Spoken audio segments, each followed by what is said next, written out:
ಇದು ಧಾರವಾಡದ ಕತೆ. It's so simple. Amazing India ಇದು, ನಿಜವಾಗ್ಲೂ ಹೇಳ್ತೀನಿ. ನಮ್ಮ ದೇಶ ಇಂಥ ಕೆಲಸಗಳು ಬೆಂಗಳೂರುವರೆಗೂ ಬರ್ತಾ ಇದೆಯಲ್ಲ ಅನ್ನೋದೇ ನನಗೆ ಭಾಳ ಆಶ್ಚರ್ಯ ಮತ್ತು ಅವಮಾನಕರ. ಯಾಕೆ ಬರುತ್ತೆ ಇಲ್ಲಿವರೆಗೆ ಇವೆಲ್ಲ ಅಂತ ನನಗೆ ಅಂಡರ್ಸ್ಟ್ಯಾಂಡೇ ಆಗಲ್ಲ. ಮೇ ಬಿ ಬರ್ತಿರೋದ್ರಿಂದನೇ ಅರ್ಥ ಮಾಡ್ಕೋತಾ ಇದ್ದೀವಿ ಅನ್ಸತ್ತೆ ನಾವೇ. ಧಾರವಾಡದ ಜಿಲ್ಲೆಯ ಗಡಿ ಭಾಗದಲ್ಲಿರುವ ಉಡವ ನಾಲ್ಗಾವಿ ಅನ್ನೋ ಕುಗ್ರಾಮ, ಆ ಗ್ರಾಮದ ಅಂಗನವಾಡಿಯಿಂದ ಸರ್ಕಾರಿ ಪ್ರಾಥಮಿಕ ಶಾಲೆವರೆಗೆ ಒಂದು 60 ಮಕ್ಕಳೇನೋ ಇವೆಯಂತೆ. ಮಕ್ಕಳಿವೆ, ಯೂನಿಫಾರ್ಮು, ಶೂ, ಓಕೆ.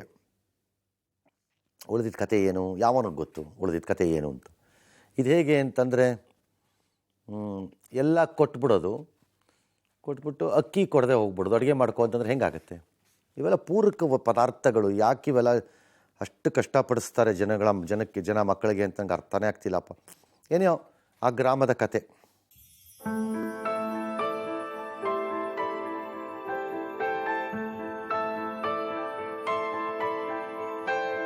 ಇದು ಧಾರವಾಡ ಜಿಲ್ಲೆಯ ಗಡಿ ಭಾಗದಲ್ಲಿ ಇರುವ ಉಡವ ನಾಲಗಾವಿ ಎಂಬ ಕುಗ್ರಾಮ. ಈ ಗ್ರಾಮದಲ್ಲಿ ಅಂಗನವಾಡಿಯಿಂದ ಸರ್ಕಾರಿ ಪ್ರಾಥಮಿಕ ಶಾಲೆಯವರೆಗೆ ಸುಮಾರು 60 ಮಕ್ಕಳಿವೆ. ಇವರಿಗೆ ಸರ್ಕಾರ ಪ್ರತಿ ವರ್ಷ ಶಾಲೆಯ ಯೂನಿಫಾರ್ಮ್ ಹಾಗೂ ಶೂ ಕೊಡುತ್ತೆ. ಆದರೆ ಮಕ್ಕಳಿಗೆ ಸ್ಕೂಲ್ ಬ್ಯಾಗ್ ಹಾಗೂ ನೋಟ್ಬುಕ್ಗಳನ್ನು ಕೊಡಿಸಲು ಆಗದ ಬಡತನದ ಸ್ಥಿತಿ ಇಲ್ಲಿನ ಪೋಷಕರದ್ದು. ಮಕ್ಕಳು ಸಂತೆಗೆ ತೆಗೆದುಕೊಂಡು ಹೋಗುವ ಕೈಚೀಲದಲ್ಲೇ ಪುಸ್ತಕ ಇಟ್ಕೊಂಡು ಶಾಲೆಗೆ ಬರ್ತಾರೆ. ಇನ್ನು ಕೆಲವು ಮಕ್ಕಳಿಗೆ ಅದೂ ಇಲ್ಲ, ಕೈಯಲ್ಲಿ ಪುಸ್ತಕ ಹಿಡಿದುಕೊಂಡು ಬರ್ತಾರೆ. ಈಗಿನ ಕಾಲದಲ್ಲಿ ಪೋಷಕರಿಗೆ ಇದೇನ್ ದೊಡ್ಡ ಹೊರೆನಾ ಅಂತ ಕೇಳಿದ್ರೆ ಹೌದು ಎಂಬುದೇ ಉತ್ತರ. ಕಾರಣ, ಇವರು ಜಾನುವಾರು ಸಾಕಿ ಜೀವನ ಮಾಡೋದು, ಇನ್ನು ಕೆಲವರು ಕೂಲಿ ಮಾಡಿ ಜೀವನ ಮಾಡೋದು. ಹಾಗಾಗಿ ದುಡಿಮೆಯ ಹಣ ಹೊಟ್ಟೆ ಬಟ್ಟೆಗೆ ಸಾಕಾಗ್ತಿಲ್ಲ.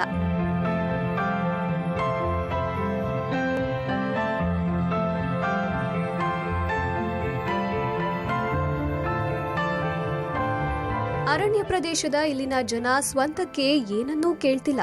ಬದಲಿಗೆ ಮಕ್ಕಳ ಓದಿಗೆ ಅಗತ್ಯವಾಗಿರುವ ಸ್ಕೂಲ್ ಬ್ಯಾಗ್ ಹಾಗೂ ನೋಟ್ಬುಕ್ಗಳನ್ನ ಯಾರಾದ್ರೂ ದಾನಿಗಳ ಮೂಲಕ ಕೊಡಿ ಎಂದು ಮನವಿ ಮಾಡ್ತಿದ್ದಾರೆ.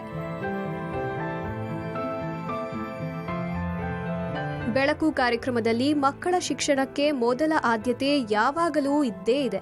ಹಾಗಾಗಿ ಧಾರವಾಡ ಜಿಲ್ಲೆಯ ಗಡಿಭಾಗದಲ್ಲಿ ಇರುವ ಉಡವ ನಾಲಗಾವಿ ಎಂಬ ಕುಗ್ರಾಮದ ಮಕ್ಕಳ ಓದಿಗೆ ಬೇಕಾದ ಸಹಾಯ ಮಾಡೋದು ನಮ್ಮ ಸಂಕಲ್ಪ. ವಿದ್ಯಾರ್ಥಿಗಳಾದ ಸಂತೋಷ್ ಮತ್ತು ಪೂಜಾ, 2 ಚೋಟುಗಳು. ಪಾಪ ಅವಕ್ಕೇನು ಗೊತ್ತಾಗತ್ತೆ. ಪೂಜಾ, ಯಾಕೆ ಬಂದೆ ನೀನು ಬೆಂಗಳೂರಿಗೆ? ನಮ್ಮ ಊರಿನಲ್ಲಿ ರಸ್ತೆ ಸರಿ ಇಲ್ಲ, ಮತ್ತು ನಮ್ಮ ಶಾಲೆಯಲ್ಲಿ ನಮಗೆ ಕೂರಾಕ್ ಬೆಂಚ್ ಮತ್ತು ಡೆಸ್ಕ್ ಇಲ್ಲ, ಮತ್ತು ನಮಗೆ ಕಂಪೌಂಡ್ ಇಲ್ಲ. ನಾವು ಹಚ್ಚಿದ ಗಿಡಗಳನ್ನು ಎಲ್ಲ ಪ್ರಾಣಿಗಳು ಪಕ್ಷಿಗಳು ತಿಂದುಬಿಡ್ತಾವೆ. ಮತ್ತು ನಮಗೆ ಕಂಪೌಂಡ್ ಕಟ್ಟಿದ್ರೆ ನಮಗೆ ಭಾಳ ಅನುಕೂಲ ಆಗ್ತೈತಿ. ಕಂಪೌಂಡ್ ಇಲ್ವಾ ಅಲ್ಲಿ? ಕಾಂಪೌಂಡ್ ಕಟ್ಟಿಲ್ಲ? ಇಲ್ರಿ, ಅಂಗನವಾಡಿಗೆ ಅಷ್ಟೇ ಕಾಂಪೌಂಡ್ ಐತಿ. ನಿಮ್ಮ ಶಾಲೆಗಿಲ್ಲೇನ? ಇಲ್ಲ. ನೀ ಯಾರನ್ನೂ ಕೇಳಿಲ್ಲೇನ? ಏನ್ರಿ?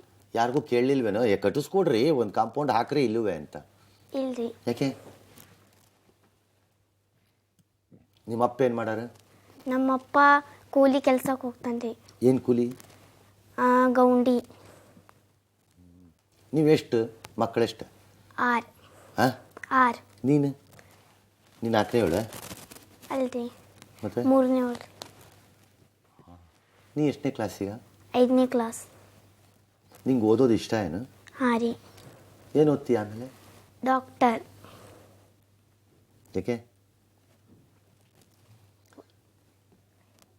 ಯಾಕೆ? ಮಕ್ಕಳಿಗೂ ಕೂಡ ಜ್ವರ ಬರ್ತೈತಲ್ಲ, ಅದು ಅವ್ರಿಗೂ ಕೂಡ ಔಷಧಿ ಕೊಡ್ತೀಯ ಮಕ್ಕಳಿಗೆಲ್ಲ? ನಿಮ್ಮ ಮಕ್ಕಳ ಡಾಕ್ಟರ್ ಆಗ್ತೀಯಾ? ಹಾಂ ರೀ. ಹಾಂ, ಬೆಸ್ಟ್ ಆಯ್ತು ಬಿಡ. ಹಾಗೆ ನಿನ್ನ ಹೆಸರು? ನೀನು ಸಂತೋಷ. ನಿನ್ನ ಹೆಸ್ರ? ನನ್ನ ಹೆಸರು ಸಂತೋಷ್. ಜೋರಾಗಿಳ. ನನ್ನ ಹೆಸರು ಸಂತೋಷ್. ಗಂಟ್ಲು ಏನಾಗೈತೆ ನಿನಗೆ? ನನ್ನ ಹೆಸರು ಸಂತೋಷ್. ಅಬ್ಬಾ, ಇನ್ನೂ ಸ್ವಲ್ಪ ಜೋರಾಗಿಳ. ನನ್ನ ಹೆಸರು ಸಂತೋಷ್. ಚೂರು. ನನ್ನ ಹೆಸರು ಸಂತೋಷ್. ಇನ್ನೊಂದು ಚೂರು. ನನ್ನ ಹೆಸರು ಸಂತೋಷ್. ಬಾ, ಕೇಳಿಸ್ತು ಧಾರವಾಡದಲ್ಲಿ ನೋಡಿ. ನಿಮ್ಮ ಸ್ಕೂಲಿಗೆ ಕೇಳಿಸ್ತೀಗದು. ನೀನು ಎಷ್ಟನೇ ಕ್ಲಾಸು? 5ನೇ ಕ್ಲಾಸ್ ರೀ. ಅದನ್ನ ಮೇಲ್ಗೆ ಹೇಳಿ. 5ನೇ ಕ್ಲಾಸ್ ರೀ. ಅದು ಕೇಳೋದು ಬೇಡ ಅಲ್ಲಿ. ನೀ ಯಾಕೆ ಬಂದೆ? ನಮ್ಮ ಶಾಲ್ಯಾಗ ರೀ ಓದಕ್ರಿ ಗ್ರಂಥಾಲಯ ಪುಸ್ತಕ ಇಲ್ರಿ. ಗ್ರಂಥಾಲಯ ಪುಸ್ತಕ ಕೊಡ್ಬೇಕ್ರಿ. ಮತ್ತು ರೀ ನಮ್ಮ ಊರಿ ಜಂಗಲ್ನಾಗ ಐತ್ರಿ. ನಮ್ಮ ಅಪ್ಪ ಅಮ್ಮ ರೀ ಬಿಸಿಲ್ನಾಗ ರೀ ಇದ್ರಿ ಬೇಸಿಗೆಗಾಲ ಬರ್ತೈತಲ್ರಿ, ಅವಾಗ ರೀ ದನ ಹೊಡ್ಕೊಂಡು ಹೋಗ್ಯಾರ್ರಿ. ಮತ್ತು ರೀ ನಮಗೆ ಬ್ಯಾಗು ಕೊಡ್ಸಕ್ರಿ ಯಾರೂ ಇಲ್ರಿ. ಬ್ಯಾಗ್ ಕೊಡ್ಸಿದ್ರೆ ತುಂಬ ಅನುಕೂಲ ಆಕ್ಕೈತ್ರಿ. ಆಯ್ತು, ನೀನು ನಾನು ಕೊಡಿಸ್ತೀನಿ. ನೀ ಏನು ಮಾಡ್ತೀಯಾ ಹೇಳು? ನಾನು ರೀ ಓದಿರಿ ದೊಡ್ಡ ಇಂಜಿನಿಯರ್ ಹಾಕ್ತೀನಿ ರೀ. ಹಾಂ, ಆಯ್ತು. ಆ ಊರಿನವ್ರು ಯಾರೋ ಸಿದ್ದು, ಯಾರು ಪೋಷಕರು ನೀವು? ಅಂದರೆ ಇವಳು ಏನಾಗಬೇಕು? ಏನಿಲ್ಲ, ಸ್ಕೂಲ್ ಮೂರಿಗೂ ಅಷ್ಟೇ. ಹೌದು ಸರ್, ನಮ್ಮ ಮಾವನ ಮಗಳು. ಭಾಗು ನೀವಾ? ನೀವೇನು ಮಾಡ್ತೀರಿ?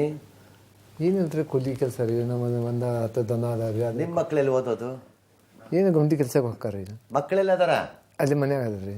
ಎಲ್ಲಿ ಅವು ಶಾಲೆಗೆ ಹೋಗಂಗಿಲ್ಲೇನ? ಎಲ್ಲಿ ಶಾಲೆ ಇದ್ರಿ ಅದು ಸಣ್ಣ ಇದು ಮಗಳು ಹೊಕ್ಕಾವ್ರಿ. ಅದು ನಾವು ದೊಡ್ಡವ್ರು ಅದಾರ ಹುಡುಗರ. ಏನು ಗೌಳಿ ಏನ? ಗೌಳಿ ರೀ, ನಾವು ಗೌಳಿ ಧನ್ಗರ್ ಗೌಳಿ ರೀ. ಅದೇ ಆಗ್ಲಿಂದ ಅನ್ಕಂಡೆ ಹಂಗೆ ಐತಿ ಅಂತ. ಮತ್ತು ನೀವು ಯಾಕೆ ಬಂದ್ರಿ ಬೆಂಗಳೂರಿಗೆ? ಅದಕ್ಕೆ ಸಣ್ಣ ಹುಡುಗರಿಗೆ ಸಣ್ಣ ಹುಡುಗರಿಗೆ ಏನು ಗೊತ್ತಾಗಂಗಿಲ್ಲ, ಇವ್ ಬಂದ್ಬಿಟ್ರೆ ಅವರು. ಹೌದಲ್ರಿ ರೀ. ನಿಮ್ಮ ಕುಟುಂಬ ಏನವ? ಹ್ಞೂ. ಯಾರ ಮಗ ಅವ? ಮಗನ ಮಗ ರೀ. ಮಗನ ಮಗ ಏನ? ಮಗ ಏನು ಮಾಡಾನ? ಮಗ ಕೂಲಿ ಕೆಲ್ಸಕ್ಕೆ ಹೊಂಟ್ರನ್ರಿ. ಹಂಗ ಆತ ನೀವು ಶಾಲೆ ಕಳಿಸ್ಲಿಲ್ವೇನ? ಇಲ್ಲ ಇಲ್ಲ, ಅದಕ್ಕೆ ಎಲ್ಲಿ ಯಾವಾಗ ಶಾಲೆ ಇದ್ದಿರ್ಗಲ್ರಿ, ಏನಲ್ರಿ ಸರ್. ನೀವಿಬ್ರೂ ಯಾವ ಊರು ನೀವು? ನಮ್ಮದು ಕುದ್ದೂರು, ಧಾರವಾಡ ಜಿಲ್ಲೆ ಕುಂದಗೋಳ ತಾಲೂಕು ಸರ್. ಕುಂದಗೋಳ ಈಗ ಹುಬ್ಬಳ್ಳಿಯಲ್ಲೇ ಮನೆ ಮಾಡಿದ್ದೇವೆ ಸರ್. ನಮ್ಮ ಶ್ರೀಮತಿ ಸರ್. ನಮಸ್ಕಾರ. ಹ್ಞೂ ರೀ ಸರ್. ಅವ್ರದ್ದು ಹಾವೇರಿ ಜಿಲ್ಲೆ ಸವಣೂರು ತಾಲೂಕು ಕುಣಿಮೆಳ್ಳಿ ಅಂತ. ಹಾವೇರಿನ? ಹ್ಞೂ ರೀ ಸರ್, ನಮ್ಮ ತವ್ರ ಮನೆ ಹಾವೇರಿ ರೀ ಸರ್. ನಾವು ಈಗ ನಮ್ದು ಹುಬ್ಳಿ ರೀ, ಗಂಡ ಮನೆ ಅಲ್ಲ ಸರ್. ಅದೇ ಆದ್ಮೇಲೆ ಈ ಕಡೆ ಹುಬ್ಳಿ. ಮಕ್ಕಳಷ್ಟೇ? 3 ಜನ ಅದಾರ ಸರ್. ಅವ ಏನು ಮಾಡ್ತಾವೆ? ಫಸ್ಟ್ ಹುಡುಗಿ 4ನೇ ಕ್ಲಾಸ್ ರೀ ಸರ್. ಚಿಕ್ಕದು? ಹ್ಞೂ ರೀ. 2ನೇದವ ಸರ್ ಲೇಟ್ ಲರ್ನರ್ ರೀ. ಅವನ ಸ್ವಲ್ಪ ಡೌನ್ ರೀ. ಅವನ ಪ್ರೈವೇಟ್ ಸ್ಕೂಲ್ಗೆ ಹಾಕ್ಯಾರಿ, Sudha R N Shetty school ರೀ ಸರ್. 3ನೇದವಳು ರೀ 1ನೇ ಕ್ಲಾಸ್ ರೀ. ಅವರಿಬ್ರು ಗೌರ್ಮೆಂಟ್ ಸ್ಕೂಲಿಗೆ ಹೋಗ್ತಾರೆ ರೀ ಸರ್. ನಿಮ್ಮ ಬಿಸ್ನೆಸ್ ಏನು ಸರ್? ನಾನು ಕೇಟ್ರಿಂಗ್ ಮಾಡ್ತೇನೆ ರೀ ಸರ್. ನೀವು? ಹ್ಞೂ ರೀ ಸರ್. ಈ ಸಾಹೇಬ ಅವರು ಮೊದಲು DRP ಒಳಗೆ ವರ್ಕ್ ಮಾಡ್ತಿದ್ರಿ ಸರ್.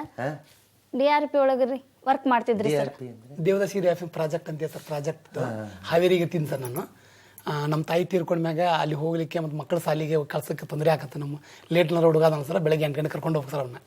ಹಾಗಾಗಿ ನಾನು ಅದನ್ನು ಬಿಟ್ಟು ಇಲ್ಲಿ ಅಬ್ದುಲ್ ನಜೀರ್ ಸಾಬ್ ಟ್ರೈನಿಂಗ್ ಸೆಂಟರ್ ಇದೆಯಲ್ಲ ಸರ್, ಧಾರವಾಡ ಪ್ರಾದೇಶಿಕ ಕೇಂದ್ರ ಐತೆ ಸರ್ ಧಾರವಾಡನಲ್ಲಿ. ಅಲ್ಲಿ ಸೆಕ್ಯೂರಿಟಿಯಾಗಿ ಕೆಲಸ ಮಾಡ್ತೇನೆ ಸರ್ ಈಗ. ನೀವು? ಹ್ಞೂ ಸರ್. ಓಕೆ. Madam catering? ನೀವು ಮನೆಯಾಗೆ ಹೋಟ್ಲು ಮಾಡ್ತೀರಿ? ಮೊದಲು ಮನ್ಯಾಗ ಮಾಡ್ತಿದ್ರಿ ಸರ್. ಈಗ ಅಲ್ಲೇ ಸಫಿಸಿಯೆಂಟ್ ಜಾಗ ಆಗಲಿಲ್ಲ ಇದಕ್ಕೆ ರೀ, ಸೊ ಬೇರೆ ಕಡೆ ತೊಗೊಂಡು ಮಾಡ್ತಾರೆ ಸರ್. ಎಷ್ಟು ಮಂದಿ ಅದಾರ ನಿಮ್ಮ ಜೊತೆ? ಅದಾರಿ ಸರ್, ಒಂದು 6-7 ಜನ ಅದಾರಿ ಸರ್. ಎಷ್ಟು ಮಂದಿಗೆ ನೀವು ಊಟ ಮಾಡಕ್ಕೆ ಹಾಕ್ತೀರಿ ಸರ್? ನಂದು ಫಂಕ್ಷನ್ಗಳಿಗೆ? ಹ್ಞೂ ರೀ, ಫಂಕ್ಷನ್ಗಳಿಗೆ ಮಾಡ್ತೇನೆ ರೀ ಸರ್. ಮನಿ ಗಿನಿ ಕಟ್ಟೋದು, ಗೃಹ ಪ್ರವೇಶ ಈ ಟೈಪ್ ಎಲ್ಲ ಆಲ್ಮೋಸ್ಟ್ ಎಲ್ಲ ಮಾಡ್ತೇನೆ ರೀ ಸರ್. ನಂದು ಕೇಟ್ರಿಂಗ್ ಕೆಲಸ. ಮಾಡಿಸ್ತೀರಿ? ಹ್ಞೂ ರೀ ಸರ್. ಕೇಟ್ರಿಂಗ್ ಕೆಲಸ ಇಲ್ದಾಗ ರೀ ಸರ್ ದಾಸೋಹ ಮಾಡ್ತೇನೆ ರೀ. ಯಾಕೆ? ನಂಗೆ ಅದು ದಾಸೋಹ ಮಾಡೋದ್ರೊಳಗೆ ಆಸಕ್ತಿ ಸರ್. ಭಗವಂತ ಒಂದು ಸ್ವಲ್ಪ ಕೊಟ್ಟಾನಲ್ರಿ. ಫ್ರೀ? ಹ್ಞೂ ರೀ ಸರ್. ಯಾರು ಬಂದು ತಿಂತಾರದ ಸರ್? ಜನ ಎಲ್ಲ ತಿಂದ್ರಿ ನಮ್ಗೆ ಸಾಕಷ್ಟು ಆಶೀರ್ವಾದ ಕೊಟ್ಟು ಹೋಗಾರ, ನಿಮ್ಗೆ ಪುಣ್ಯ ಆಗಲಿ ಅಂತಂದ್ರಿ. ಈಗ ಆಟೋ ಸ್ಟ್ಯಾಂಡ್ ಇರ್ತಾವೆ ಸರ್, ಆಟೋ ಸ್ಟ್ಯಾಂಡ್ ಕೊಡ್ತಾರೆ ಸರ್, ಬಸ್ ಸ್ಟ್ಯಾಂಡ್ ಕೊಡ್ತಾರೆ ಸರ್, ದೇವಸ್ಥಾನ ಕೊಡ್ತೇವೆ ಸರ್. ಹುಬ್ಳಿಯಾಗ? ಹ್ಞೂ ರೀ ಸರ್. ಮತ್ತು ನಾನು ಮೊನ್ನೆ ಬಂದಾಗ ಯಾರು ನಂಗೆ ಹೇಳೇ ಇಲ್ಲ. ನಾನು ಬಂದೊಂದು ಪುಕಟೆ ಫ್ರೀ ಊಟ ಮಾಡ್ತಿದ್ದೆ. ಅಂದ್ರೆ ನಮ್ಮ ಕೆಲಸದಾಗ ಕೆಲ್ಸಕ್ಕೆ ಹೋಗ್ತೇವೆ ಸರ್. ಯಾವಾಗ ಕೆಲಸ ಇರಂಗಿಲ್ಲ ಸರ್, ನಮ್ಮ ಕೇಟ್ರಿಂಗ್ ಕೆಲಸ ಅಥವಾ ಇರಂಗಿಲ್ಲ ಸರ್, ಅವಾಗ ದಾಸೋಹ ಮಾಡ್ತೇವೆ ಸರ್ ನಾವು ಖಾಲಿ ಇದ್ದಾಗ ಸರ್. ರೊಕ್ಕ ತುಂಬ ಆಗಂಗಿಲ್ಲ ಸರ್? ನಮ್ಮ ಬಂದಿದ್ದ ರೊಕ್ಕನ ದಾಸೋಹಕ್ಕೆ ಇದು ಮಾಡ್ತಾರೆ ಸರ್. ಈಗ ನಾನು ದುಡ್ಡಿರೋದು ಮನೆಗೆ ಕೊಡ್ತೇನೆ ಸರ್, ಅಕ್ಕಿ ದುಡ್ದಿರಲ್ಲ ದಾಸೋಹ ಅವು ಇದೆಲ್ಲ ಮಾಡ್ತಾರೆ ಸರ್. ನಮ್ದು ಖರ್ಚು ಏನಿಲ್ಲ ರೀ ಸರ್. ಹುಡುಗರನ್ನ ಗೌರ್ಮೆಂಟ್ ಸ್ಕೂಲಿಗೆ ಹಾಕ್ತಾರೆ, ಅವರ ಹಾಲು ಕೊಡ್ತಾರೆ ರೀ, ಊಟ ಕೊಡ್ತಾರೆ ರೀ. ಆಮೇಲೆ ನಾವು ಅಡುಗೆ ಮಾಡಿರ್ತೇವಲ್ಲ ರೀ, ಅದು ಸ್ವಲ್ಪ ಉಳಿತಂದ್ರೆ ನಾವು ಮನೆಗೆ ತಂದು ಊಟ ಮಾಡ್ತೇವೆ ರೀ. ನಮ್ದು ಮನೆ ಐತ್ರಿ ಸರ್. ಮತ್ತು ಬಂದಿದ್ರೊಳಗೆ ನಾನು ಕೇಟ್ರಿಂಗ್ ಏನು ಮಾಡ್ತೇನಲ್ಲ ರೀ ಸರ್, ಅದ್ರೊಳಗೆ ಬಂದಿದ್ದನ್ನು ಒಂದು ಸ್ವಲ್ಪ ನಾವು ಇಟ್ಕೊಂತೇವೆ ರೀ, ಉಳಿದಿದ್ದು ದಾಸೋಹಕ್ಕೆ ಹಿಂಗೆ ಮಾಡ್ತೇವೆ ರೀ ಸರ್. ಕೈ ಮುಗಿಬಾರ್ರಿ ಸರ್, ನಿಮ್ಮ ಆಶೀರ್ವಾದ ರೀ ಸರ್. ಎಲ್ಲ ಜನರ ಆಶೀರ್ವಾದಲಿಂತ್ರ ಇವತ್ತು. ಹಾಗಲ್ಲ, ಯಾಕೆ ಹೇಳಿದೆ ಅದನ್ನ ಅಂದರೆ, ಇವತ್ತಿನ ಸಮಾಜದಲ್ಲಿ ನಂದು ಅಲ್ಲ ಅನ್ನೋದನ್ನು ನಂದನ್ನು ಮಾಡ್ಕೋಬೇಕು ಅನ್ನೋ ದುರಾಸೆ ಮಂದಿನೇ ಜಾಸ್ತಿ. ಅಲ್ವಾ? ಹೌದ್ರಿ ಸರ್. ಈಗ ನಂದು ಅಲ್ಲ, ತಲೆ ಹೊಡೆದಾದ್ರೂ ಸರಿ, ದರೋಡೆ ಮಾಡಿದ್ರು ಸರಿ, ಅದನ್ನು ನಂದು ಮಾಡ್ಕೊಂಬಿಡ್ತೀನಿ ಅನ್ನೋ ದುರಾಸೆ ಮಂದಿನೇ ಜಾಸ್ತಿ. ನೀವೇನೇ ಹಾಕಿ ನಿನ್ನ ಮಕ್ಕಳಿಗೆ ಏನಾದ್ರು ಮಾಡಂಗಿಲ್ಲ ನೀವು? ಸರ್ ನಾನು ಇಲ್ಲಿ ಮಾಡ್ತೇನೆ ಅಲ್ರಿ ಸರ್, ಇದ್ರೊಳಗೆ ನಂದೊಂದು ಸ್ವಾರ್ಥ ಐತ್ರಿ ಸರ್. ನಾ ಹಿಂಗೆ ಕೊಟ್ಟಿದ್ರಿ, ನಾಳೆ ಭಗವಂತ ನನ್ನ ಮಕ್ಕಳಿಗೆ ಕೊಡ್ತಾನ್ರಿ ಸರ್. ಚಲೋ ಆತ್ ಬಿಡುವ. ಸರಿ, ಈಗ ಶಾಲೆಗೆ ನೀವು ಬ್ಯಾಗ್ ಕೊಡಿಸ್ಬೇಕು ಅಂತ ಬಂದ್ರೆ ಹ್ಞೂ ಸರ್. ಬೆಸ್ಟ್ ಆಯ್ತು. ಬೇರೆಯವರಾಗಿದ್ದು ನಾನು ಇದನ್ನು ಬೇಡ ಅಂದ್ಬಿಡ್ತಿದ್ದೆ, ಯಾಕಂದ್ರೆ ಅದೇನು ದೊಡ್ಡ ಕೆಲಸ ಅಲ್ಲ, ನಾವೇ ಕೊಟ್ಬಿಡೋಣ ಬಿಡು ಅಂತ. ಬಟ್ ನಿಮ್ಮಿಬ್ಬರು ಸ್ಟೋರಿ ಕೇಳಿದ್ಮೇಲೆ ನಂಗೆ ಖುಷಿ ಆಯ್ತು. ನಮ್ಗೆ ಒಂದು ಪುಣ್ಯದ ಕೆಲಸ ಕೊಟ್ಟಿರಿ. Very good, unbelievable. ಸ್ವಾರ್ಥರಹಿತವಾಗಿ ಜೀವನವನ್ನು ಸ್ವಾರ್ಥರಹಿತ ಜೀವನ ಎರಡನ್ನೂ ಒಟ್ಟಾಗಿ ಸೇರಿಸಿದ್ರೆ ಸ್ವಾರ್ಥರಹಿತ. ಬಿಡಿ ಬಿಡಿ ಮಾಡ್ಕೊಂಡ್ಬಿಟ್ರೆ ಸ್ವಾರ್ಥನೂ ಇದೆ, ಸ್ವಾರ್ಥ ಇರೋದೂ ಇಲ್ಲ. ಯಾವುದೇ ಸ್ವಾರ್ಥರಹಿತ ಕೆಲಸ ಅಂದಾಗ ಅದರ ಒಳಗೆ ಸ್ವಾರ್ಥವೂ ಅಡಗಿದೆ ಎಂದೇ ಪರಿಭಾವಿಸಬೇಕು. ಯಾಕೆ ಅಂದರೆ ಆ ಸ್ವಾರ್ಥ ಎನ್ನುವುದು ನನ್ನ ವೈಯಕ್ತಿಕ ಲಾಭವೇ ಆಗಿಲ್ಲದಿರಬಹುದು. ಸಮಾಜಕ್ಕೆ ಆಗುವ ಲಾಭದ ಮೂಲಕ ನನಗೇನೋ ಪಾಪ ಪುಣ್ಯಗಳ ಕಲ್ಪನೆಯಲ್ಲಿ ಒಂದು ದಿನ ಒಳ್ಳೆಯದಾಗಬಹುದು ಅನ್ನೋದನ್ನು ಬಯಸೋದು ಸ್ವಾರ್ಥನೇ, ಯಾಕೆ ಹೇಳ್ದಂಗೆ. ಹಾಗಾಗಿ ಈ ರೀತಿ ಸಣ್ಣ ಒಂದು ಉದ್ಯೋಗದಲ್ಲಿ ನನಗೆ ಬಂದಿದ್ದನ್ನು ನಾನು ವಾಪಸ್ಸು ಸಮಾಜಕ್ಕೆ ಕೊಡ್ತೀನಿ ಅನ್ನೋಂಥ ಭಾವನೆಗಳಲ್ಲಿ, ಸಮಾಜದಲ್ಲಿರುವುದನ್ನೆಲ್ಲ ದೋಚಿ ನುಂಗಿ ನೀರು ಕುಡಿತೀನಿ ಅನ್ನೋ ಭಾವನೆ ಇರೋರು ಎಲ್ಲಿ? ಇವರಿಬ್ಬರ ಮಧ್ಯೆ ನಾವಿರ್ತೀವಿ. ಬ್ಯೂಟಿ ಆಫ್ ಲೈಫ್ ಇದು. ಈ ಮಕ್ಕಳುಗಳಿಗೆ ಅದೇನು ಬ್ಯಾಗ್ ವ್ಯವಸ್ಥೆ ಮಾಡಬೇಕು ಅದನ್ನು ಮಾಡೋಣ, ನೀವು ಮಾಡಿಸ್ಕೊಡಿ.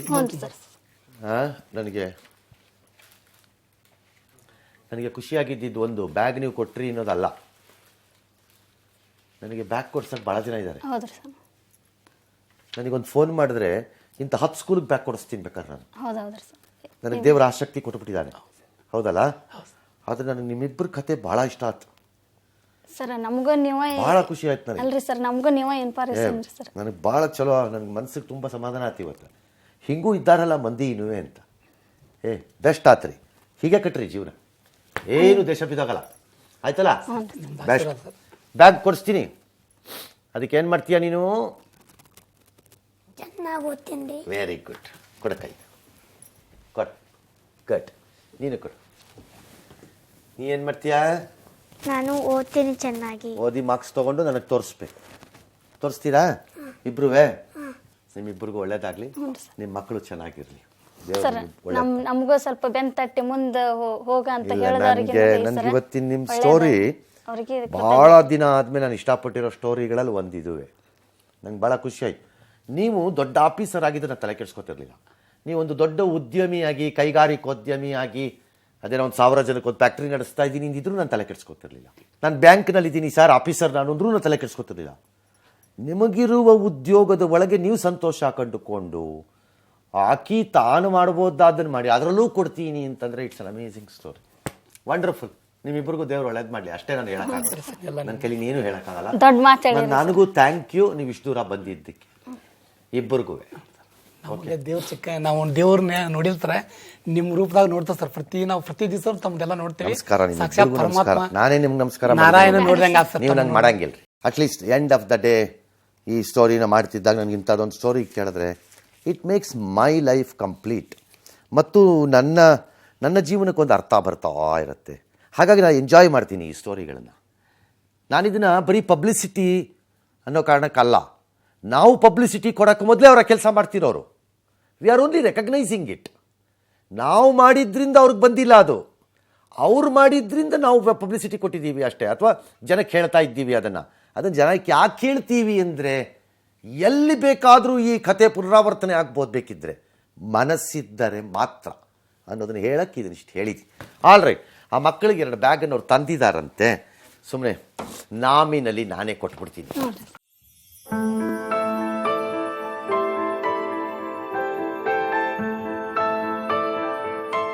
ಮತ್ತೊಂದು ನೆಮ್ಮದಿಯ ವಾರ, ಸಂತೋಷದ ವಾರ ಮತ್ತು ಕೆಲವೊಮ್ಮೆ ತೃಪ್ತಿಯನ್ನು ಕೊಡುವ ಕಥೆಗಳನ್ನು ಕೇಳಿದಾಗ ನಮಗೆ ಆ ದಿನ ನಾವು ಮಾಡಿದ ಕೆಲಸಕ್ಕೆ ಸಾರ್ಥಕತೆ ಬರುತ್ತೆ. ದ್ಯಾಟ್ಸ್ ವಾಟ್ ಬೆಳಕು ಈಸ್. ಎಲ್ಲರಿಗೂ ನಮಸ್ಕಾರ.